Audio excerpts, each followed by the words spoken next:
আসসালামু আলাইকুম। সিলেট স্টুডিও থেকে চ্যানেল এস সিলেট নিউজে সবাইকে স্বাগত জানাচ্ছি ফাতিমা রশিদ সাবা। প্রথমেই জানিয়ে দিচ্ছি শিরোনামগুলো।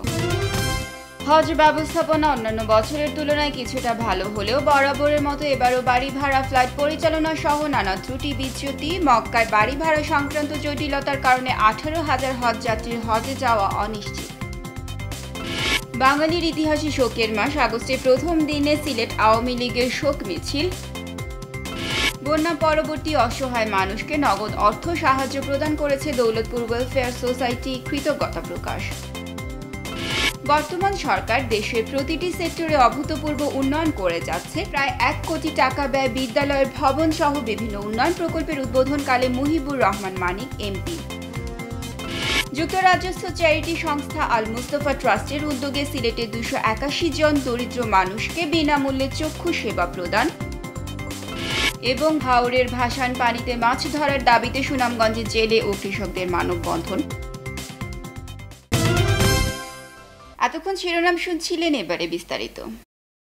বাংলাদেশে এবার সার্বিক হজ ব্যবস্থাপনা অন্যান্য বছরের তুলনায় কিছুটা ভালো হলেও বরাবরের মতো এবারও বাড়ি ভাড়া, ফ্লাইট পরিচালনা সহ নানা ত্রুটি বিচ্যুতি রয়েই গেছে। এবার মক্কায় বাড়ি ভাড়া সংক্রান্ত জটিলতার কারণে 18,000 হজযাত্রীর হজে যাওয়া অনিশ্চিত হয়ে পড়েছে। সিলেট থেকে বিস্তারিত জানাচ্ছেন আমাদের বিশেষ প্রতিনিধি আব্দুল মালিক জাকা। ক্যামেরায় ছিলেন বেলাল আহমেদ। এবছর বাংলাদেশ থেকে 1,27,000 হজযাত্রী পবিত্র হজ পালন করবেন। এর মধ্যে সিলেট থেকে যাচ্ছেন 3,600 জন। তবে এ পর্যন্ত সিলেটের যাত্রী ছাড়া অন্যান্য জেলার 18,000 হজযাত্রীর বাসা ভাড়ার সংস্থান না হওয়ায় এরা পড়েছেন বিপাকে। এমনটাই জানালেন আটাপ সিলেট জোন সভাপতি। 18,000 হাজির সমস্যা হলো হজের ব্যবসা। সৌদি একটা মুয়াল্লিম আছে, মুয়াল্লিমের সাথে চুক্তিবদ্ধ হয়ে পরবর্তীতে গড় ভাড়া করতে হয়। আর হজ যাত্রী অনিশ্চয়তার মধ্যে আছে। এই চুক্তি না হলে ওদের গড় ভাড়া সহ ভিসার কার্যক্রম পরিচালনা করা অসম্ভব হবে। এই সমস্যায় সিলেট অঞ্চলের কেউ পড়ে নাই। সিলেটের সকল হজ যাত্রীর কার্যক্রম সম্পূর্ণ হয়েছে। সময় মতো হজের টাকা ও আনুষঙ্গিক কার্যক্রম সম্পন্নের পরও 18,000 যাত্রীর এমন দুর্ভোগ এবং এজন্য কারা দায়ী, এর জবাবে হাফ সিলেট জোনের সাধারণ সম্পাদক বলেন, আমাদের হজ এজেন্সির মালিকরা দেরি করে বাড়ি ভাড়া করতে যাওয়ার কারণেই এটা উদ্ভব হয়েছে। এটা মন্ত্রণালয়ের উপরে পড়ে, আমাদের হজ এজেন্সির মালিক যারা তাদের উপরে পড়ে, কারণ তাদের সচেতনতার অভাবে, আইন কানুন না জানার কারণে এই সমস্যার উদ্ভব হয়। সিলেটের সকল যাত্রীকে সিলেট জেদ্দা সরাসরি 5টি ফ্লাইটে নিয়ে যাওয়ার কথা থাকলেও বিমান বাংলাদেশ এ পর্যন্ত 3টি ফ্লাইট কনফার্ম করেছেন। বাকি 2টি ফ্লাইটের নিশ্চয়তা না পেলে যাত্রীরা পড়বেন দুর্ভোগে। এ নিয়ে ট্রাভেল এজেন্টরাও আছেন দুশ্চিন্তায়।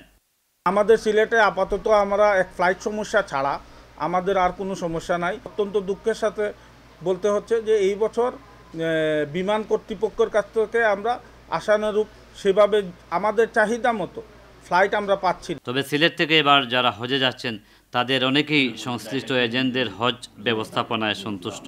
আল্লাহ আমার আশা করিতে হলে আমার লাগিয়ে দোয়া করতে না, কোনো ধরনের সমস্যা হয়েছে না, খুবই আরাম পাইছি। আমি আশা করছি আমাদের কোনো সমস্যা হবে না, যেহেতু এখন পর্যন্ত কোনো অসুবিধা হয় নাই। ইনশাল্লাহ আর কোনো সমস্যা হওয়ার কোনো কারণও আমি দেখতেছি না। শেষ মুহূর্তে বিপর্যয়ে পড়া 18,000 হজযাত্রী হজে যাওয়ার যদি সুযোগ পানও, তবে শিডিউল ভেঙে বিমান কিভাবে এসব যাত্রী পরিবহনের ব্যবস্থা করবে, এ নিয়ে শঙ্কায় আছেন সংশ্লিষ্টরা। আব্দুল মালিক জাকা, চ্যানেল এস নিউজ, সিলেট। বাঙালির ইতিহাসে শোকের মাস, আগস্টের প্রথম দিনে সিলেট আওয়ামী লীগ শোক মিছিল করেছে।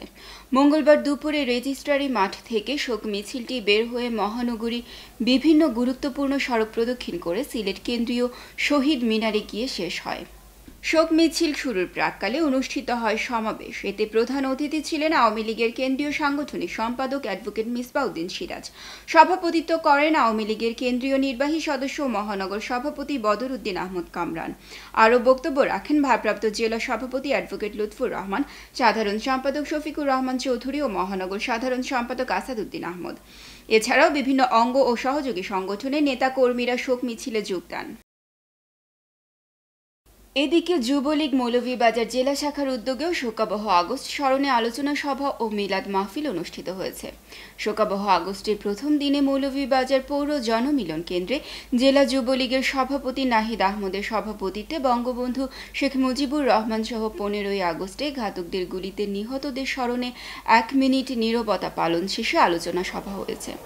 জেলা যুবলীগের সাধারণ সম্পাদক সৈয়দ রেজাউর রহমান সুমনের সঞ্চালনায় আলোচনা সভায় বক্তব্য রাখেন কেন্দ্রীয় আওয়ামী লীগের সাবেক যুগ্ম সাধারণ সম্পাদক আজিজুর রহমান, জেলা আওয়ামী লীগের সাধারণ সম্পাদক নেসার আহমদ, কেন্দ্রীয় যুবলীগ কার্যকরী কমিটির সদস্য পৌর মেয়র ফজলুর রহমান, সাবেক সাংসদ হুসনে আরা ওয়াহিদ, কেন্দ্রীয় স্বেচ্ছাসেবক লীগ সাংগঠনিক সম্পাদক সুব্রত পুরকায়স্থ, জেলা মহিলা আওয়ামী লীগের সভাপতি জহুরা আলাউদ্দিন সহ জেলা ও থানা পর্যায়ের অন্যান্য নেতৃবৃন্দ।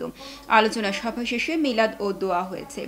এ সময় বক্তারা বলেন, 75-এর 15 আগস্ট কিছু বিশ্বাসঘাতক নির্মম বুলেটের আঘাতে বঙ্গবন্ধু সহ তার পরিবারবর্গকে হত্যা করে বাংলাদেশের অগ্রযাত্রাকে দমিয়ে রাখতে চেয়েছিল, কিন্তু সেদিন বিদেশে থাকায় প্রাণে রক্ষা পান বঙ্গবন্ধুর 2 মেয়ে বর্তমান প্রধানমন্ত্রী শেখ হাসিনা ও শেখ রেহানা। আর আজও বঙ্গবন্ধু কন্যা শেখ হাসিনার নেতৃত্বে বাংলাদেশ বিশ্বে মাথা উঁচু করে দাঁড়িয়েছে। এছাড়া বিদেশে পলাতক খুনিদের অবিলম্বে দেশে ফিরিয়ে এনে ফাঁসি কার্যকর করার দাবি জানান বক্তারা।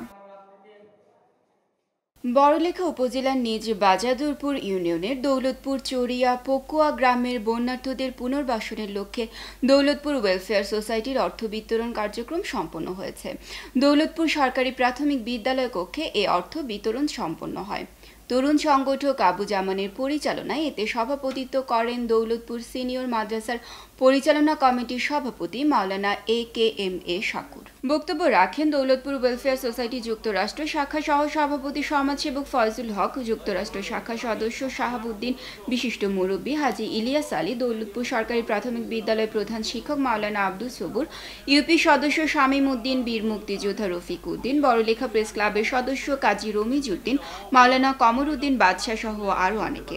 অনুষ্ঠানে অন্যান্যের মধ্যে উপস্থিত ছিলেন বিশিষ্ট মুরব্বী আব্দুল হক, হাজি আকবর হোসেন, হাজি আজির উদ্দিন, হাজি আব্দুল আহাদ মানিক, সিরাজউদ্দিন, ফজলুর রহমান, বীর মুক্তিযোদ্ধা আব্দুর রহমান, দুবাই শাখা সদস্য আজমল হোসেন, সোহেল আহমদ, আব্দুর রহমান সুমন, আবু মেরাজ, কাতার প্রবাসী সদস্য জাবের আহমদ, হাসান মাহমুদ রাহি, সালমান হুসেন, শাহিদ আহমদ, সালাউদ্দিন বিজয়, আতিকুর রহমান, জামিল আহমদ, খালেদ আহমদ।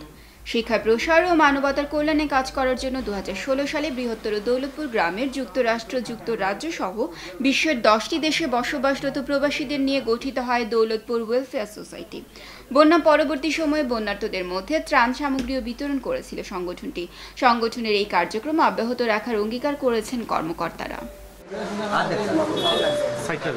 110 জনকে ত্রাণ বিতরণ করা হলো এবং ভবিষ্যতে আমাদের এরকম ত্রাণ বিতরণে হোক এবং আমাদের দৌলতপুর গ্রামের উন্নয়নের যে কোনো কাজে হোক আমাদের দৌলতপুর ওয়েলফেয়ার সোসাইটির পাশে থাক। রাজ্জাক রাবিজা ফাউন্ডেশন ইউকে এর উদ্যোগে ওসমানীনগর উপজেলার কুরুয়া বহুমুখী উচ্চ বিদ্যালয়ে ফ্রুট ফেয়ারের আয়োজন করা হয়।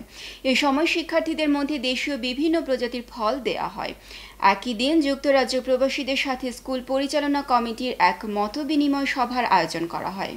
যুক্তরাজ্য প্রবাসী এবং বিদ্যালয় পরিচালনা কমিটির সাথে মত বিনিময়কালে বিদ্যালয় প্রসঙ্গে কমিটির দায়িত্বপ্রাপ্ত নেতৃবৃন্দ স্কুলের নানা সমস্যার কথা তুলে ধরেন। বিশেষ করে ভবনের অভাবে শিক্ষার্থীদের মধ্যে সঠিকভাবে পাঠদান করানো সম্ভব হচ্ছে না বলেও জানান তারা। এ সময় উপস্থিত যুক্তরাজ্য প্রবাসীরা বিদ্যালয়ের সার্বিক সহযোগিতা করার আশ্বাস প্রদান করেন। অনুষ্ঠানে উপস্থিত ছিলেন দয়ামির ইউনিয়ন চেয়ারম্যান STM ফখর উদ্দিন, সাবেক চেয়ারম্যান আব্দুল হাই মোশাহিদ, যুক্তরাজ্য প্রবাসী আবুল ফয়েজ, কয়েস আহমদ লালু, আমির হোসেন, আব্দুর রব, বিদ্যালয় প্রধান শিক্ষক প্রদীপ কুমার, বিদ্যালয় পরিচালনা কমিটি হিরণ মিয়া, জামাদুল ইসলাম লিলু। এই পর্যায়ে নিচ্ছে ছোট্ট একটা বিরতি, ফিরে এসে আরও যা থাকছে। বর্তমান সরকার দেশের প্রতিটি সেক্টরে অভূতপূর্ব উন্নয়ন করে যাচ্ছে। প্রায় 1 কোটি টাকা ব্যয় বিদ্যালয়ের ভবন সহ বিভিন্ন উন্নয়ন প্রকল্পের উদ্বোধনকালে মুহিবুর রহমান মানিক MP। যুক্তরাজ্যস্থ চ্যারিটি সংস্থা আল মুস্তফা ট্রাস্টের উদ্যোগে সিলেটে 281 জন দরিদ্র মানুষকে বিনামূল্যে চক্ষু সেবা প্রদান এবং হাওরের ভাসান পানিতে মাছ ধরার দাবিতে সুনামগঞ্জে জেলে ও কৃষকদের মানববন্ধন।